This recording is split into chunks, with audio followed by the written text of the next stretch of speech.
What is up, guys? It's Keaton, and as you can see, my hair is super long, and I don't know if you can tell, but my face needs shaved pretty badly, and I guess that's what happens when you don't leave the house for like a month and a half. But anyway, today I am in my 2013 Acura TL, and I figured I would give you guys an idea of what I thought about this car since I bought it 6-ish months ago now. I've had it for a little while, and I wanted to give it a little while before I put out a video of my opinions on it, but I think it's been long enough now. So I've put about 10,000 miles on this car since I first got it, and I really like it so far. It's super comfortable on the highway, which a lot of my driving ends up being because I go to visit friends that are at other schools and stuff. I end up getting like 550 miles per tank of gas. So that's pretty cool because that's way better than the BRZ would ever do. And also the sound system is far superior to the BRZs. It's actually a pretty good sound system, and I like it a lot.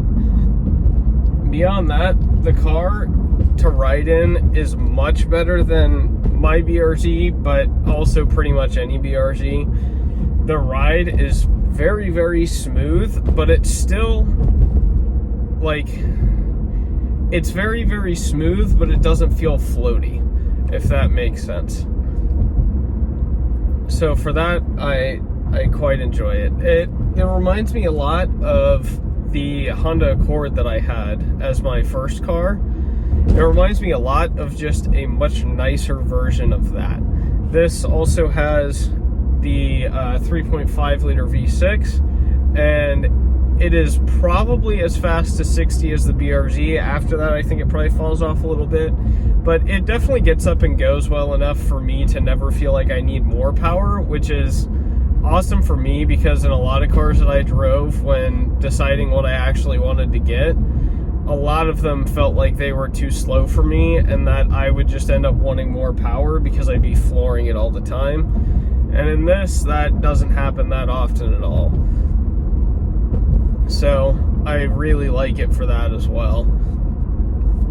One downside of this car, though, is that it does require 93 octane. So for me, obviously 93 octane was not a deal breaker, and honestly, at this point in time, I'm paying less for 93 octane than I would have been paying for 87 a couple months ago. But that's because of the current situation we're all stuck in. So we'll see what happens when things are normal. But for now, I'm paying very little in gas, and I'm also driving significantly less than I was because we're all supposed to stay at home anyway. But really, I am a huge fan of this car. It's got space that I needed for work and space for me to go on trips and stuff that the BRZ just honestly did not have. It's also got enough space I could throw a sub that I bought for my first car in it if I really wanted to, but the sound system's good enough. I haven't decided if I actually want to spend the money to do it.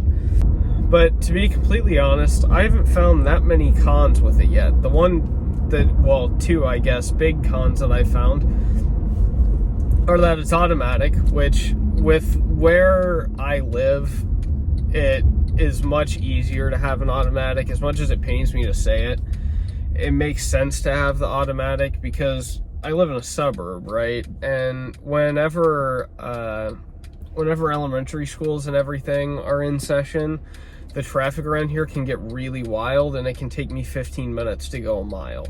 So it is really nice to have an automatic for that case. And the other downside would be that it's front wheel drive, which again, for a daily, I don't care that much. If it was my race car, I would probably care a little bit, but I would care a lot, I'm gonna be honest.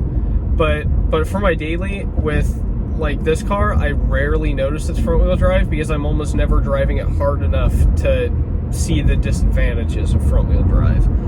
Also, in the rain, this thing does miles better than the BRZ. It just feels like it's stuck to the road, and like little puddles of water don't make it feel like I'm gonna hydroplane myself into a barrier. So that's also a nice touch. It drives very, almost identical to how it drives in the dry and the wet, which is super, super nice.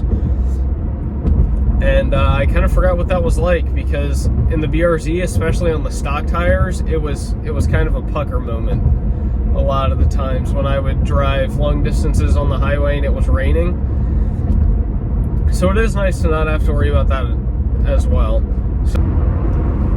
So in summary, guys, I really, really like this car. I'm really glad I got it, especially for the price that I got it at, but that might be discussed a little bit more in a video that we'll have coming up soon, so I'm not going to go too much into that.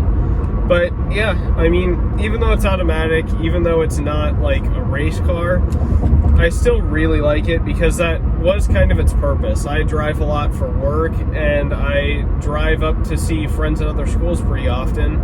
So having something that's super comfortable with a good sound system and that isn't super loud is super, super nice for all of that. So if you guys like this video and you want to see more, please like and subscribe, and let us know what type of videos y'all would like to see in the comment section below. Thanks.